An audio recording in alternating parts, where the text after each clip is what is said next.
thing that we addressed very often when it comes and during closing season is what things should be covered, what should be taken in, what should not.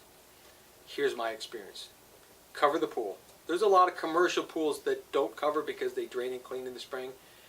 We have a few residential customers that we've serviced. We don't open and close their pool, that don't cover for winter, and they just clean the mess up in the spring. To me, it's not very attractive.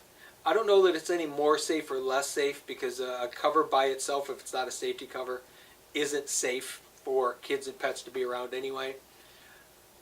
But I think covering the pool is better than not, because you're keeping the pool cleaner. That's one more layer of protection against any elements, anything that can go wrong.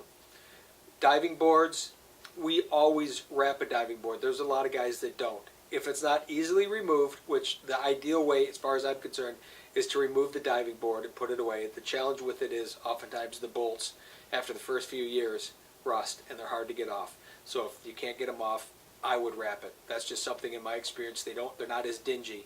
Otherwise, that surface on the top of a diving board will tend to attract and hold mold and dirt in it, and after a few years, it doesn't clean very well, so it looks real dingy. But if you take it or wrap it, take it off or wrap it, it stays cleaner a lot longer.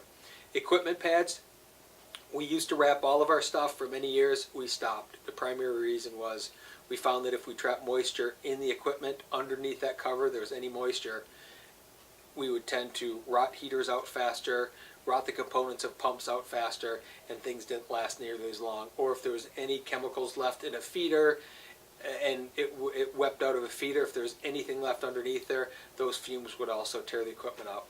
So best practice for me and for how we operate is we do not get rid of, or we do not wrap and cover the equipment for winter. The other things, we always take out the ladders and the rails and all that stuff as much as we possibly can. Again, just to protect from the element, they last a little bit longer. Other than that, I think most of it is preference. There's solar covers, either take them in, or at bare minimum wrap them and tape them in plastic, or wrap them in time in plastic. Again, if they're left out there in that front cold, they're less likely to last as long, although at least if they're wrapped. If they're not wrapped, they're just getting eaten up by the sun. It doesn't matter if it's 20 degrees out or 100 degrees out, the UV light from the sun is still eating that cover up. So you always want to make sure you wrap that no matter what.